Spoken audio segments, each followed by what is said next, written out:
Growing up with an alcoholic parent, dropping out of school, becoming a dad and a business owner, falling apart and building himself up stronger than ever.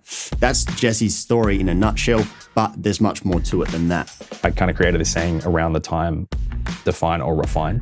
You let things like that happen to you and they either define you and they become the excuse for everything you do going forward, or they refine you and they become the reason that you do good things going forward. I guarantee you'll leave this episode feeling more inspired than when you found it, so give it a listen and let me know what you took away from our conversation. This is Jesse Trout. Welcome to Young Blood, the award-winning volunteer podcast dedicated to young men's mental health. My name's Callum McPherson, I'm a journalist, and this is a platform for everyday men to share lived experience stories and show that no matter what you're going through, you're not alone. Suicide is the #1 killer of young people, and changing that starts with speaking up. So let's do it. If you haven't already, please subscribe to this podcast so you don't miss a thing. Help us reach more people by taking 10 seconds to give the show a rating on Spotify and Apple Podcasts. And if you've got some feedback on this conversation, I'd love to hear it. You can vote in the poll and leave a comment on every Spotify episode. I read them all.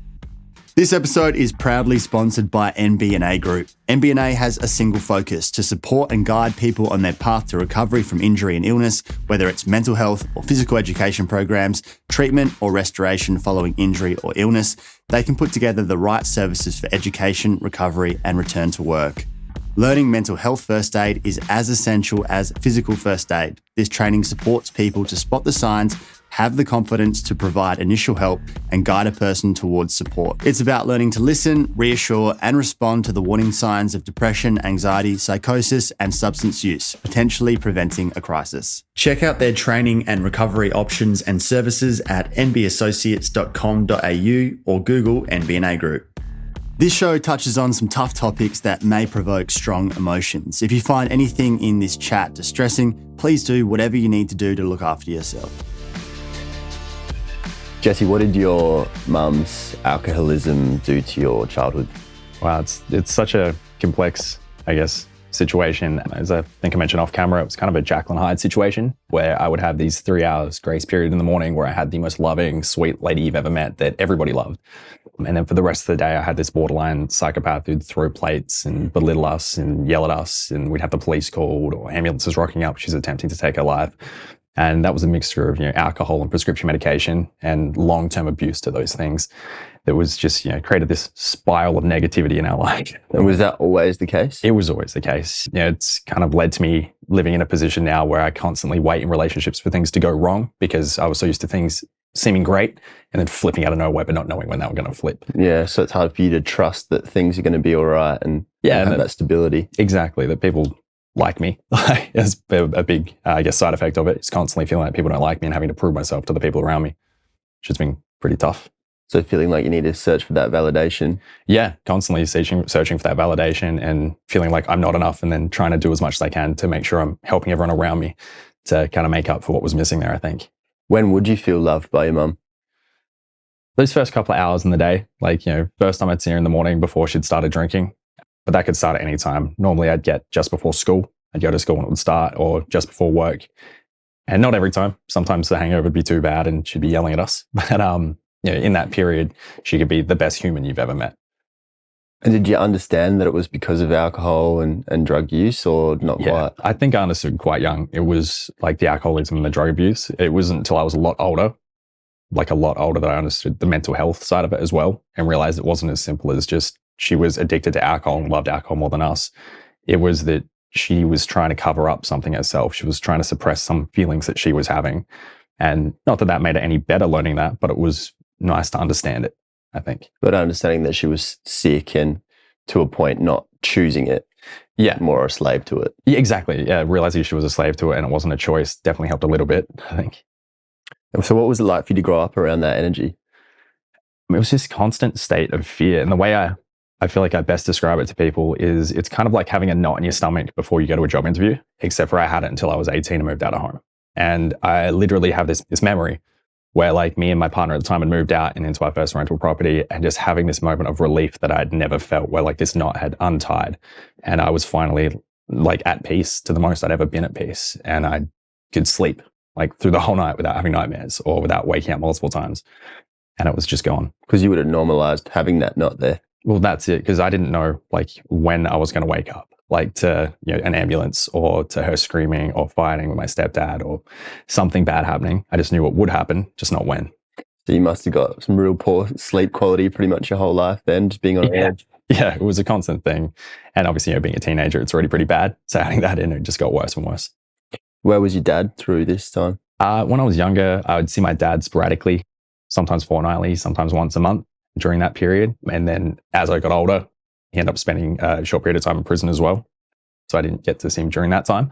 But since then, he's become kind of like a rock in a lot of ways in my life. He's become an amazing person since going to prison and going through that experience. He's, to me, he's probably one of the best people in my entire family, if not the best person in my whole family now. Not having a dad around when you were a kid, though, how did you understand that? It was complicated because my mum made it always sound like my dad didn't want to be there. But looking back, I've realized that she would push dad out and not allow him in my life unless he was paying child support. And even then, she would borderline extort him to have us in his life. So she made it hard for him to be in our lives in a lot of ways. But as a kid, you don't understand that. And I think that's why I struggled to build a friendship or relationship with him when I was younger. But obviously now, looking back, I can see that it wasn't his fault. He was pushed into this scenario. So what were the some key emotions that you were carrying around with you a lot of the time? Anxiety and fear. Almost like, impending doom is probably the best way to put it. Like this constant feeling like something is going to happen, something bad, and I don't know when. As a kid, I developed this weird mantra because I was convinced my mum wouldn't lie to me, where every night before I went to bed, I would say, "I love you, Mum. Good night. I'll see you in the morning." And if she didn't say, "I'll see you in the morning" back, I think that was the night she was going to try to kill herself again. And it would just go through my head every single night. I would say 100% of the time until I moved out of home, even as I got older. It's a lot to cope with as someone so young, isn't it? To always have that fear in your mind, and then to think like, oh, this is just how it's supposed to be. It's how it's always been. So I guess did you think other kids went through that? I assumed it was the same for everyone. Like I honestly didn't know it was different. I thought life was just like that. And I felt like, the areas I struggled during school and stuff like that, I felt like I was awkward or an outcast or weird that I couldn't deal with the same stuff everyone else was dealing with and then just go to school. And of course not. I would still go to school. I just wouldn't perform well unless I had a teacher that, I liked or could kind of see what was happening, which happened every now and then. In those classes, I'd get A's. But then every other class would just be like absent or E's. What did it do for your self-talk? Did you think of yourself as being part of the problem? Yeah, I definitely felt like I was a part of the problem. I felt like a part of the problem, not in the way that I caused it, but a part of the problem is in it's not right that I couldn't find a solution. And I would constantly try to find a way to fix her or help her or convince her to be better. And ironically, I think that's one of the things that's made me good at what I do today, like as a CEO and as a leader of a team, is I was really good at getting people to do what they need to do that's best for them, because I spent so much time trying to help someone who couldn't be helped. Yeah. It like trained me You're to a be better at troubleshooter. helping people who want to get helped.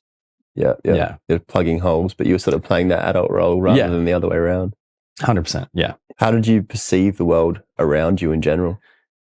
That's a really hard question to answer. Gray, like almost like the color gray. Everything always felt kind of dull. Like I could be happy and I would laugh and stuff, but like I wasn't internally happy. I was anxious. And I felt like a lot of the time people would say, "Oh, you're such a happy kid." And I'm like, it was more that I was overcompensating for how hard things were when no one was around or for the rest of the day. And even a lot of my aunties and my cousins and stuff like that, they never saw how bad mum was or didn't know how bad the stories were until after she passed, and we started talking more and more and they started piecing things together. And now I'll talk to my aunties and they kind of get it, and they feel a little bit guilty sometimes, but they shouldn't, because they had no idea. Mum was so good at hiding like who she really was from a lot of people, and people just wouldn't believe that she could be as mean and as toxic. And as it's so hateful. often the case, and that's part of the manipulation, unfortunately, where the public facing front that people are able to put on for a few hours or however long it takes is enough to convince everyone around, oh, they're lovely, like they would never do anything like that. And then behind closed doors, you're being traumatized, but then people aren't going to believe that. And I think that's what's led to this constant fear that the people around me that are nice aren't really nice. And not everyone, but I constantly feel like things are about to collapse, or that people are only being nice to me for something. and they don't really like me. A lot of that comes from who my mum was, that she could randomly snap and be this other person. And especially becoming a man who's become really successful too. That would factor into that. You know, people being around because you've made money and you've done well for yourself and thinking like, question. Do you love me? Or is this just because I like look good and I've got stuff and I can offer you things? You That's exactly. And contrary to like the whole, the more successful you get, the smaller your circle gets. I've found it the opposite. The circle's gotten bigger and bigger and bigger. And there's a lot of people around me. And I think there's a lot of truly authentic people there. I just struggle to decipher between who is really authentic and who isn't. I struggle to see which ones are weak. Because everyone can struggle with that, but you haven't been raised with that most important person in your life being really authentic and being able to trust in that person. So your barometer for being able to intuit that is off. Yeah, which is tough. So what was your experience at school? School was like this constant battle. Like I never really fit in. I always had like a few friends here and there, like sporadically, and I would have like a friend for like a year and then I'd have another friend. I'd struggle to maintain those long-term friendships, and I never really fit in. I always felt like an outcast until I left school. I left school the first time in year 10, got a job for a short period of time. I actually got to hang around my dad for maybe 6 or 7 weeks at the time, and I tried to reinvent myself during that time. I changed quite a lot about my personality and who I was, and went back to school and managed to build a decent group of friends for the first time. Started getting invited to parties and stuff like that. But I still never felt like I fit in. I always felt like an incredible outcast to those people. Were you always trying to mold yourself and try to work out like what people wanted and the kind of person people wanted to be around, and then try to make yourself into that? That's exactly it. And that was all that I was constantly changing parts of me to try to make other people feel comfortable, because I felt like people didn't like who I actually was.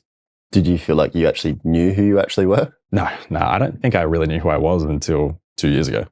Like my whole life, there was parts of my life, like when I became a dad, that I felt like I was doing me for the first time. Like I was doing the right thing. Like I felt like being a dad, I am good at, like, and I give 100% to it. I'm the mum I wish I had to my daughter, and the dad to a degree as well. And obviously my ex is an amazing mum to my daughter. But it wasn't until about 2 years ago that I really felt like I found myself and got to just be who I truly am. Like today, I don't put on a mask. I don't need to. Like I swear a little more than I should, especially for what I do for a living. I'll still go out and have drinks with my friends. I don't pretend to be someone I'm not.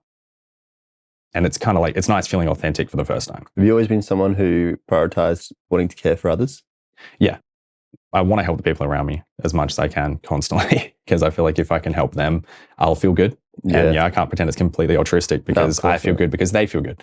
So we all get something out of it. Can become a bit of a deflection though sometimes, can't it? Where we can find it so much harder to look after ourselves and ask those questions of ourselves and do that, and just be like, fuck, I just help someone else.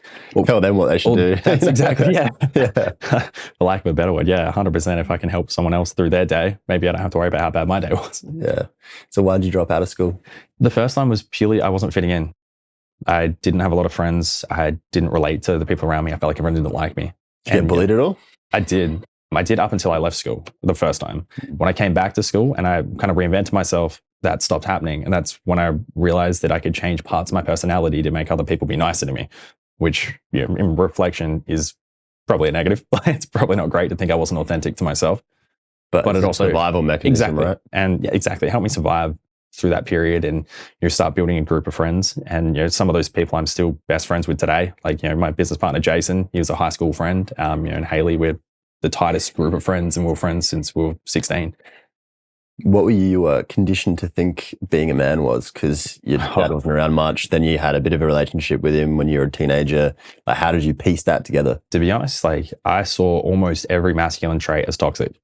And that was because I mostly grew up around my mum, and she would just constantly arguing with my stepdad or my dad, or talking negatively about everything to do with them. So I grew up feeling like, all of these normal masculine traits were very negative things to have, and not realizing until I was older that it's okay to have both. So I had a lot more feminine traits growing up, which isn't a bad thing, but I didn't have that balance between the two, I think. Yeah, like you were trying to stop yourself from being assertive or being loud or any of those things that you've seen, because you're like, I'm going to turn into an evil monster if I allow 100%. This to happen. Yeah. So who were you modeling yourself on then?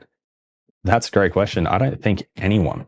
I think that was probably my biggest problem growing up, and why I was so lost for so long, is I didn't have anyone that I looked up to. I didn't look up to people on TV. I didn't look up to, famous people or rich people, like or the people around me. I didn't know who to look to. So I would just see certain traits that people seem to like, if I was, smart ass, or if I was funny. And then that made me for a while become massive smart ass when I was younger. It's a deflection mechanism for not having much of an actual personality. But it was based on what other people were responding to rather than you seeing something and being like, oh, I'd like to be like that. Exactly. It's like, oh, that seems to work. Yeah, 100%. Yeah. It wasn't that I like those traits. It's that other people like those traits.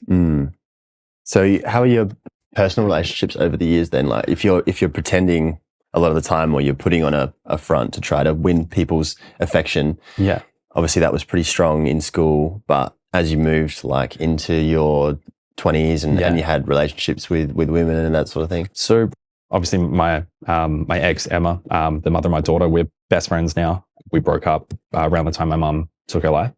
We maintained a really good, healthy relationship because we were able to balance each other out and kind of help each other see through a lot of that, see behind the mask, I think, and accept the other person quite a bit. And I think both of us might have struggled in different ways, but in similar ways at the same time growing up.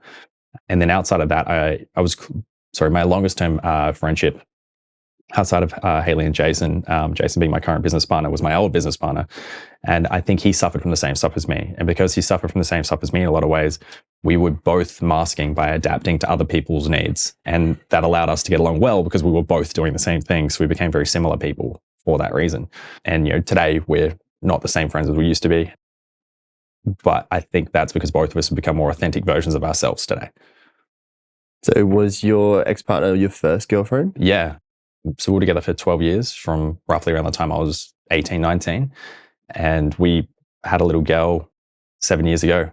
She's amazing, best little kid. She's so happy, so energetic. It's the one thing both of us love more than anything as well. I've seen some photos with pretty big smiles on. Yeah, she's honestly always smiling. She's such an obscure little girl. She's never yelled at us. She doesn't throw tantrums. She's just happy and friendly. When my mum passed away, not long after that, me and her mum broke up. And a big thing for us was making sure that she constantly felt loved and understood that mummy and daddy have fallen out of love with each other, but we still love each other, but we're not in love with each other, if that makes sense. And I think she could see that because there was no change in her personality. We live in different homes. She has 2 different bedrooms and she's still happy all the time. She still gets to have family days with both of us together. We prioritize her having that family dynamic over us, feeling a little bit uncomfortable in the beginning. And now we all feel comfortable today. Yeah, it's great. And it's credit to you guys for being able to pull that off as well. Thanks. Yeah. So you mentioned your mum there dying by suicide. Yeah. So after you were a kid and then you dropped out of school and sort of moved away, were you still living with your mum throughout that whole time, or did you go live somewhere else? There was a 6-week period in school where I dropped out and went back to school again, and then dropped out again. During that time, I lived with my dad for that 6 weeks. Outside of that, I lived with my mum until I was 18. It wasn't until I was with Emma that we moved out just before I was 19, I think, and got a place together. And that was where that knot released from my stomach. Yeah. And from that time on, it was just me and Emma in our own place, creating our own space, our own safe space. So what was your relationship with your mum then? So during that time, she was still in my life. We would catch up, we would talk. She would get really drunk and do something abusive. I wouldn't talk to her for a few weeks. We'd rebuild that relationship. And it was this constant cycle of back in, back out of my life. Every time she would do something bad and toxic, and then she would make me feel bad that I'm not allowing her into my life, even though, she's just abused me and my partner over the phone because I hung up too early or something. So she'd always play the victim, but then always repeat the behavior. She was a professional victim. Yeah. I like a better word. It sounds harsh, but she was amazing at seeming like she was the victim in any situation that she caused. Yeah. So that meant that you just, up and down? And I'd still let her back into my life because there was still that part of me that felt like maybe she's changing this time and maybe I can help. I suppose increasingly see that she was just a victim of her own illness as well. And what it was, I think the final straw for me was once I had my own daughter and she was rocking up to help with my daughter for the first time. And I wasn't letting her look after my daughter because I didn't feel safe. And then by the time she left, she was very clearly off of her face. She was clearly taking stuff while she was at my house. And then I realized I couldn't let her around my daughter unsupervised. And so I'd let her see my daughter supervised up until my daughter was about 1. And at her first birthday, she rocked up, she was off her face. And we already knew, on some level, she was going to at some point take her life. It wasn't if, it was when. And me and my brothers would always say that. And I think that was our way of pre-coping with what we knew was coming, was kind of making jokes about it, thinking that it was going to happen, just when. So I took her out of my daughter's life, which was the hardest thing I've ever had to do. But I was scared she was going to build a relationship with my mum, and then my mum would take her life. 3 years later, she did take her life. Or she'd be off her face and there'd be some accident and your daughter potentially get hurt. 100%. You have to put your kids first. Their safety comes over anything else. Yeah. Yeah, that's tough, man. Did you ever try to get her help? Did she refuse it? Yeah, everyone tried to get her help. Like everyone that was aware anyway, try to get her to go to like Alcoholics Anonymous, things like that. Like our versions of those. We'd send her books, we'd send her links to helpful articles, like links to Black Dog Society, stuff like that. And they were just never taken up, or there were promises that she would use to be like, I'm changing. And then, 2 weeks later, there would be like another suicide attempt or So did something. she ever vocalize that she had a massive problem and recognize it, or did it not really ever register? So she did say that she had depression, but it, as weird as it sounds, because of her drug abuse and alcoholism, it constantly felt like it came up as an excuse to justify something she'd just done. And I think all of us started thinking it was just being used as an excuse, forgetting that there was clearly an underlying deeper problem too. But the hardest part is when someone's obviously made so many comments about trying to or wanting to do it, at some point you become numb to it. And you don't think it's crying wolf, isn't it? Exactly. And you, to some degree, don't think it's going to happen, even though part of you thinks it will happen. And until it does happen, it doesn't really hit. And then when it does happen, it hits and becomes the most catastrophic event in your entire life. Yeah. So when it did happen, how did that unfold and what did it do to you? It happened like something out of a movie, really. Middle of the night, just a knock on the door and it's the police. I was listed as her point of contact. They came in and there was just something about it that I was like, it's mum. Like I knew, like I just had this feeling it was going to be her. Sat down and they were like, your mum's passed away. She's taken her life. And yeah, I just hugged my daughter and just couldn't let go of my daughter for like 2 hours, like while I was just bawling my eyes out. And like I said, I knew it was a matter of time, but obviously that time had come, and it became one of the most pivotal points in my entire life. And for a little while, I spiraled really bad. I started drinking. Didn't drink back then. Yeah. Started going out a lot, and these aren't things that I would do. I got out of business with my ex-business partner at the same time, but because I started to spiral was part of what played into that. Me and my fiance broke up because she couldn't deal with me becoming who I was. Around my daughter, I was always positive and could put on the face, but for everyone else, I couldn't even pretend. I was not myself. So you were actively self-destructing? Actively self-destructing. Very much aware of what you were doing? I didn't want to die or anything. I was just trying to not feel, because I was blaming myself that all these times I tried to help and I didn't help. And what I was doing was I was blaming myself for not finding the solution. It was my fault that I didn't find a way to help her, didn't find a way to stop her from doing it. And but of course, it's never your fault, is it? But it's a very hard thing to accept. Like logically, we can know that, but then subconsciously you feel like it's your fault. You just go around and around and around. This endless story and things that you could have done or should have done. Exactly. So how long did that self-destructive period go on for? Well, a little while, probably about 6 months to a year. But what broke me out of it was starting Varna with Jason. As all this happened with mum dying, getting out of business with my ex-business partner, leaving my fiance, starting Varna happened within a month and a half. So it was all at the same time. And Varna became like my crux. Besides when I was with my daughter, we do 50-50. That week I was happy as I could be with her, energetic, whatever she needed. But the week I didn't have her, I would drink every day. But Varna became my focus. I started working on that 12 hours a day. Like that became my biggest distraction in the beginning, because I was getting to help so many people, which made me feel like I was making up for what I'd lost with my mom. You must have had some serious cognitive dissonance when you were drinking and doing drugs, because that destroyed your mum's life. 100%. It creates this massive... And the guilt of that. Exactly. And that was a really tough time. And I can't exactly say what it exactly was that broke me out of it, but there was just something... It was Varna, but there was something one of our clients had said to us that just hit. And I was like, wow, we're having such a profound effect on these people's lives. Like we are actually making a difference. How much better can we be doing if, we're, giving it 100% all the time? And I think that's kind of what helped launch Varna was, what happened with mum. And I kind of created this saying around the time, define or refine. You let things like that happen to you and they either define you and they become the excuse for everything you do going forward, or they refine you and they become the reason that you do good things going forward. And it refined me in a way that allowed me to be the person I am today, where I feel like I don't have to wear that mask anymore. Like, I'm not trying to impress anyone. I just get to be myself, and hopefully people like that person. And fortunately, they seem to be going well business-wise. And without what happened to mum happening, I don't think life would be where it is today. Well, the past is the past, but it doesn't have to be your future, right? That's exactly it. Because before that, your career started in gyms. Yeah, I was in fitness for years. Worked in a fitness franchise in Adelaide for a long time, trying to find a way to get my first franchise. Eventually ended up getting a portion of a gym with two friends. And then that escalated over time to having a couple of those gyms throughout Adelaide. Because you dropped out of school, didn't have a trade. No. Is that like you went straight to like try to work at a gym, or how'd that work? It was ironic because it's like while my parents were pushing me out of school because I had this like negative mindset towards masculine tendencies, I didn't want to get into a trade because I felt like that was a masculine thing. I know. But it was bizarre. I actually didn't go to the gym. I went to a clothing store. Oh, okay. I was working at a clothing store selling clothes, and this guy came in one day, and me and my partner Emma were talking about one day buying a house.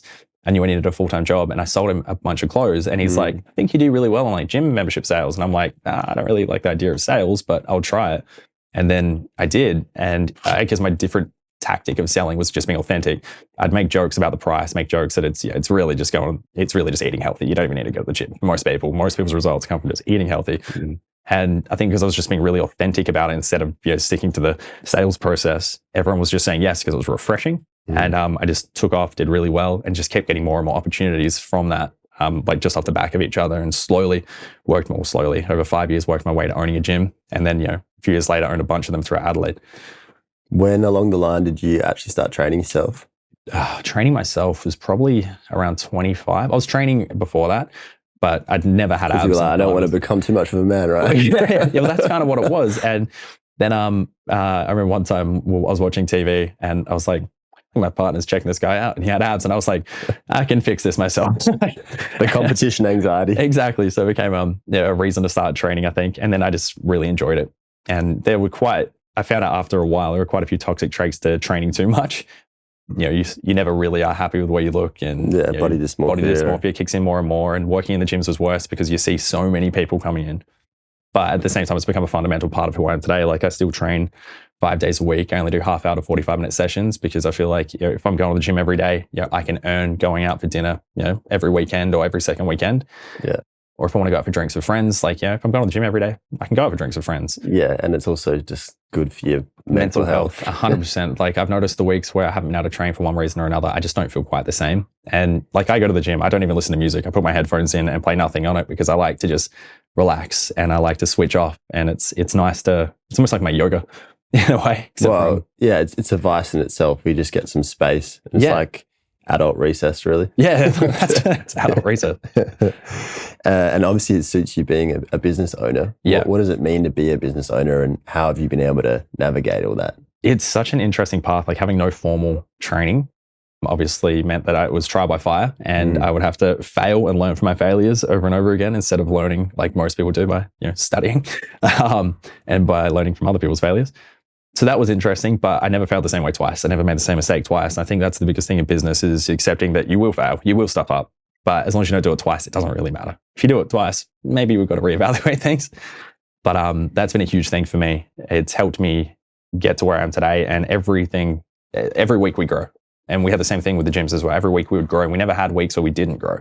And I think a lot of that comes from the consistency, accepting that we'll stuff up and fail, willing to try new things, and constantly moving forward, trying to avoid burnout. And I think avoiding burnout is making sure you give time to your friends, you give time to your family, you give time to gym, things like that. Too many people get wrapped up in one thing, and like they'll get obsessed with just business, they'll get obsessed with just the gym. And you got to water all the plants. Exactly. And I think that's where a lot of the burnout comes from, because for myself, my business partner, my friends that have managed to water all those plants, they don't seem to burn out. It's people who get obsessed with the one thing that seem to burn out a lot quicker. And given that you don't have that degree or the formal training, did you struggle with imposter syndrome for a while? Oh, yeah. Yeah, imposter syndrome came in with the gym days. That's where I struggled with that a lot. With what I do today, not so much, because I already had the experience. I'd already built businesses. I'd already kind of like earned my stripes mentally, I think.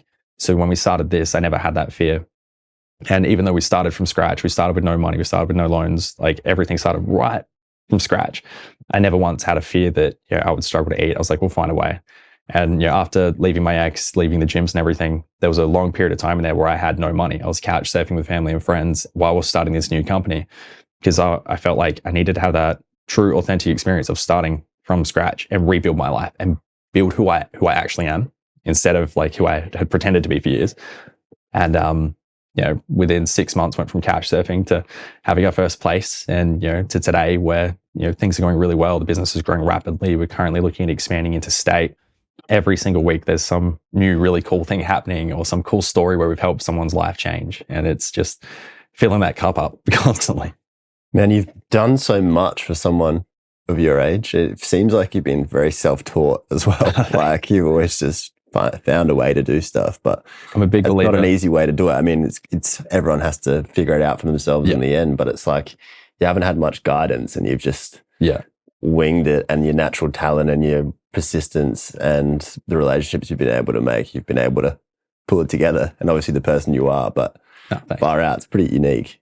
Oh, thanks, man. It's, I remember Dad saying when I was younger, one of like the statements he made when I was younger that stuck with me was, "I'll always find a solution." And I was like, damn, that's such a weirdly powerful sentence. But it's like, if you have that mentality of I'll find a solution, it's never no, it's never I can't, it's I'll find a solution. You do.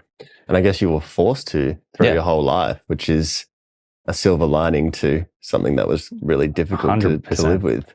And it's I was talking to someone the other day, and they were like, if you could go back, what would you change? Like if you go back in time, was there one thing you could change? And I was like, literally nothing. There isn't a single thing I would change. That sounds so bizarre with all like the rough things that have happened and bad things that have happened, because I can't go back in time and change my mom's mind. That's what she wanted to do. And for me to be exactly who I am today, I had to go through exactly what I went through. Yeah, well, it all depends on who you turn out to be so far, Yeah. And it seems like you like the man in the mirror now, which is a good result. And then if that's the case, then everything leading up to this had to happen. That's exactly it. And it's nice feeling like I'm truly myself for the first time in my entire life. So while you're going through just this massive, it sounds like your whole life has gone at this rate of speed that's just crazy. But of course you normalized it, and you've gone through all this devastation. How was your mental health throughout this period? And did you seek out help yourself, or how have you been able to process everything? Honestly, pretty bad at times. Like, I'll be honest, like very bad at sometimes. When I went to school, like those suicidal thoughts, like they do for a lot of people, were a constant thing. And I honestly thought it was a normal thing to think about it every day. And for a long time, I thought about it every day. I never thought about how I do it. I thought about I should do it. And why do you think that was? That lack of self-identity, not knowing who I was, not knowing where I fit into the world, not thinking people liked me, feeling like there was no real way out. I was like, this is just it. This is just life. And then you think that everyone would be better off without me. Exactly. I'm like, what do I add to anyone's life around me? Like, there's no value add to anyone around me. What is the point of this existence in a lot of ways? And a lot of that comes from never being validated by the one person who's supposed to do that. And that's the hardest thing. One of my friends the other day was asking like what the hardest thing about losing mum was. And I was like, the hardest thing about losing mum was not having her see who I've become today, and then using that as a launching pad to help her become who she could be today. Yeah. And that's probably been the hardest thing, I think. Yeah. But then on the flip side of that, you probably never would have ended up doing what you're doing now had that not happened. That's exactly it. It's such can't really look at it ironic time travel twist, right? Yeah. And I suppose your mum's not here anymore, but there are plenty of other people who are, and you can make a difference to them. And that's really the best that we can hope for, isn't it? 100%. So given that you struggled at school, you had that self-destructive period, and you pulled yourself out of it because you came up with this new business idea. But like, what strategies did you use? Did you have dark night of the soul where you decided that enough's enough and you were able to turn a new leaf? Like, how did honestly, you do that? It was that whole, this is the line. I'm going to grind, and I'm going to work, and I'm going to find a solution. But I'm not just going to grind on that one thing. I'm going to make sure I'm going to the gym every day. I'm going to make sure I like who I see in the mirror. I'm going to make sure I eat healthy every day so I like how I feel every day. I'm going to make sure I'm working my business for enough time throughout the day that it makes an impactful difference on my business. But when I have my daughter, that's my priority. So like when I have my daughter, the only times I work while she's at school, I never work before school. I never work when she finishes school. I wait till she goes to bed. Then I wake back up after I put her to sleep. Then I work until midnight, and then repeat until she goes back home. I want to make sure she is constantly getting my attention, constantly getting that validation she needs and the support she needs. And doing all of those things together I feel allowed me to become well-rounded, but also allowed me to be consistent And consistency in business is like the number one thing. People don't like inconsistency. If you're putting 100% in one week and you're not the next week, people feel that, and then they don't want to support you. They don't want to help you because they know that you're not 100% committed to it. What about coming back from that breakdown of relationship? Now, you're with your ex-partner for 12 years. Yeah. You have a daughter together. She's been a huge part of, pretty much sounds like your only support there for a very long time. And then that falls apart, partly related to losing your mum. Like, how did you come back from that and be able to open yourself up again, or even mourn that relationship? I'd argue it's probably the weakest point of my life is the relationship side. It's like the one area I probably still struggle with the most. And a lot of that comes back to the mum problems, I think. Still feeling like whether I can feel comfortable enough with someone, they're not going to randomly just flip on me or do something, or just stop expecting them to anyway. So I'd say that's probably one of the toughest parts in my life still, is probably relationships, and being able to have those long-term consistent relationships now. Yeah, when it comes to Emma, obviously, we're best friends now, like, which is a weird thing to say about an ex, but we raised our daughter. I'm really good friends with her partner. I go to the gym with him. It's been really cool and powerful to do that. And it's also nice knowing that we're role modeling that behavior for our friends too. So people can see that you can break up with someone and remain good parents. What about when that breakup happened initially? Like, what happened to you then? It was rough. The priority in my mind was always, don't do or say anything that's going to jeopardize having the relationship you need to have to give your daughter the life she needs to have. So that was a focus for me, which was hard because when you go through a breakup, the emotions are all through the roof, and you're angry at things you shouldn't be angry about. You care about things you shouldn't care about. And obviously, she left me, and I think most guys in that scenario would get quite defensive and angry. And I just knew it wasn't her fault. She didn't leave me because she hated me. She left me because of who I'd become. And so, it was sad. It was tough. It was really that self-destructive period that caused a lot of problems. 100%. I mean, that self-destructive period is what led to her leaving me. And but totally understandably too. Yeah. But I suppose the important thing here is that you made mistakes. Yeah. There's definitely a justification for that to an extent. You could certainly have played the victim, but you've chosen not to, obviously, because you've seen how that's ended up, and then you've committed to making the right decisions and having those daily habits, and then become the man you are now. So and I want to make sure I'm a good role model for my brothers as well. I've got little brothers, and they're awesome. One of them has joined the Varnacare team now. He's amazing at what he does. He supports a bunch of really complex clients and has amazing results with them. The feedback from that is crazy. And I think a lot of that comes from him going through the same childhood I had. He knows how to give kids that are going through a tough time the attention they need. And it gives you a gift in a way, doesn't it? Because then you can relate to people, and you've got a real opportunity to be able to help people. Like even you sharing your story now, that has that impact because you can walk in people's shoes because you've been there, and you can really get that. And as hard as that is to grow up that way and to have gone through what you've gone through, it gives you that opportunity to be able to have that perspective and be able to touch people on another level. Yeah. Definitely. Definitely. Honestly, it's weird hearing it because it's like, on some degree, it's like I want to be like, 100%. Yeah. But it's like, it feels self-aggrandizing sometimes to be like, like I want to be a role model, or I could be like, so it's more like, I just want to do my best and hope I can. Yeah. I guess what's the alternative to being a role model there, Oh, yeah. Well, that's it, yeah. To be the solution, not the problem, right? So where did Varnacare come from? And what is it? Varnacare was, it was a really cool concept. So it started from one of my high school best friends that I mentioned before, Jason. He'd started coming back into my life through the gyms, and he was bringing clients into our gyms from the company he worked at. He worked in disability support for about 10 years. And he was bringing them into the gyms to do their gym session. They were able to get funded for once a week. Through mentoring? Yeah, through mentoring and to see personal trainers and stuff like that. And over time, we started realizing that the way the system was set up was not really effective. Most people that were living with a disability didn't really need to go to the gym and do 10 squats once a week. They needed someone in their life to role model positive behavior. So we were talking about how we could help more people by convincing personal trainers who worked for me to become support workers, because these people generally had support workers in their life every day. They just didn't have the training to offer any fitness advice or, role modeling that positive behavior. So we convinced these people to become support workers. We trained them in support work. We brought them over, and what we managed to do was to role model that positive behavior. So it was walking to the shops instead of driving. It was, taking the stairs instead of an escalator. These little small steps every day that helped a lot of people break out of that sedentary lifestyle they were unintentionally living because they had bad role models in their life, or not intentionally bad role models, but bad role models in their lives. And by ending that sedentary lifestyle, people started having a lot of incredibly positive responses to us. And also, with their family, they were more active with their family, they were participating more in community, and they were just overall living a better lifestyle. And then that created this snowball effect where everyone was hearing about what we were doing, and we were just getting referrals over like hand over foot constantly. And since then, we've obviously blown up to over 150 staff across South Australia. Wow. We're currently expanding interstate. And so that's primarily mentoring people who are going out and having these relationships? We do support work. We don't do much mentoring. Mentoring is a part of what we do. Mentoring is a little bit different. But what we wanted to do was make sure that support work's like baseline support that most people get.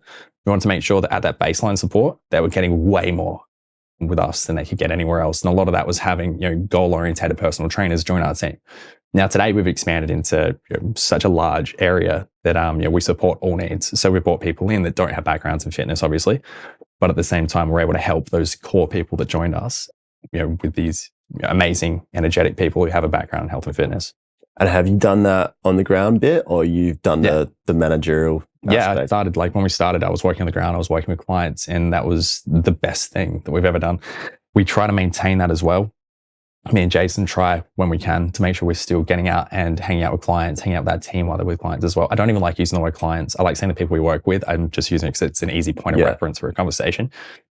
It's such a cool experience getting to see like the smile on someone's face who's so used to sitting at home with someone who's just sitting on their phone, and instead they're at the beach going for a walk or going for a swim or, kicking the footy, all this stuff that we take for granted that a lot of people just assume they can't or don't want to do. We can help support them to that. And it's such a cool feeling. What has your business and that experience taught you? That you can just make a little impact in someone's life, and it can have a snowball effect to be a massive impact in a lot of people's lives. And I think that's the biggest thing with Ivana. We get to be that little piece in their life every single day that brings positivity and energy. And that snowballs into the rest of their life where now they're happier, they're having a better day. Their families are having a better day, and everyone's living a better life. And what about your own self-love, your own self-esteem? How do you generate that, your own self-worth and value? Is that still a battle, or have you got that locked in now? Battle. I don't think anyone really ever has it locked in. It's still a battle, but it's not the battle it was. I'm authentically myself, but my self-esteem and stuff like that still goes up and down. If it didn't, I probably wouldn't go to the gym to maintain my abs. It's not the battle it used to be. I'm a lot more confident in who I am today. I'm a lot more comfortable. I used to struggle to talk to groups of more than 2 people without going red and feeling uncomfortable and feeling like I don't fit in. Whereas, now I can talk to my whole team at once and have these really cool, group catch ups with everyone and feel like I fit in, which is such a strange feeling for me. What about therapy, man? Have you ever explored that? I have. I didn't commit to it. I should have committed to it. I think a lot of that comes down to the needing to solve problems myself mentality that comes from that childhood trauma. And I know that there's a lot of help in therapy, and the small amount of therapy I have had has been really powerful and beneficial for me, but it's just been sticking to it consistently. So you just didn't keep going back? No, I found I didn't find the right person to resonate with. I think that's the most important thing. Yeah. And it's ironic because, we'll go to a personal trainer to maintain our bodies, but not to a therapist to maintain our mental health. Yeah. So and the average is like 4 or 5 before you find someone that you resonate with. Obviously, there's a lot of work involved in that. And I've been guilty of that as well. I'm booked in to try again now, but the last time I tried was, 5 years ago. Yeah. And had a bad experience. And I've always, obviously I do this show, I preach it and recommend it, but I haven't made the effort myself, but I'm doing it again now. But it just seems like, obviously you're incredibly resilient, you're very resourceful, you've been able to get yourself to this point and done a lot of work on yourself. But of course when it comes to helping ourselves, sometimes having a professional who can help walk us through this stuff is probably a good idea as well, right? 100%. Yeah. I think it's one I of know the you've things. got a bit going on, but. No. It's, at the end of the day, we'll have enough time in the day to make time for the things that are important. And I think it's, it's something that is definitely on my 2024 to-do list.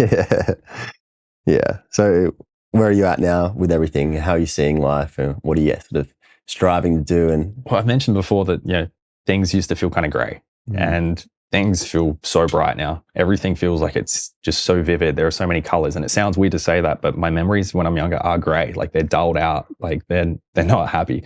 Whereas now everything feels so vibrant and energetic and colorful, and like there's so much potential from life. It's amazing. So someone who had an upbringing like yours, or feels like they're walking around in shades of gray and that it's not going to get better, and maybe they should just give up, why should they keep going? I think it's one of those things, keep trying, just make sure you're not trying the same thing over and over again. It's like in business, you can fail, just don't fail the same way twice. If it didn't work, try something different until you feel good and find your way, find your reason. So what's your reason now? Besides my daughter, to help as many people as I can, even if it's just a little bit every single day, help as many people as I can. And have you forgiven your mum? That's a tough question. I don't know. I think yes. I think I have to a degree, not for the pain it caused me, but for the understanding I have now of why it was as bad as it was for her. Like, I get it, if that makes sense. Yeah. And I think you demonstrate just how much you don't want to repeat that. And yeah, it's probably to an extreme extent where you're trying to be there every single second. And and the cycle. Again, it's another silver lining that's come out of something that's so tough. But I can tell you loved your mum a lot as well. And then it must be really difficult to have had a lot of wrong done to you that made things really tough, but also to love someone and then once they're gone to need to be able to ultimately let that go because you're only holding it over yourself at a certain point too, right? Like that letting it go part is still the hardest part. It still sits there and it still bubbles up every now and then. And maybe that's where that therapy can help this year. Yeah, maybe. All right. Thanks, Jesse. Thanks, man. That's it for this episode. If you like what we're all about, support us by following Young Blood Men's Mental Health on Instagram and Young Blood Mental Health on TikTok. Every podcast episode is recorded in professional quality video and they're all up on our Young Blood Men's Mental Health YouTube channel. So please show some love and subscribe. You can find everything there is to know about the podcast at youngbloodmensmentalhealth.com. And most importantly, please share these stories with anyone in your life who needs to know they're not alone. We're all in this together. Catch you next time.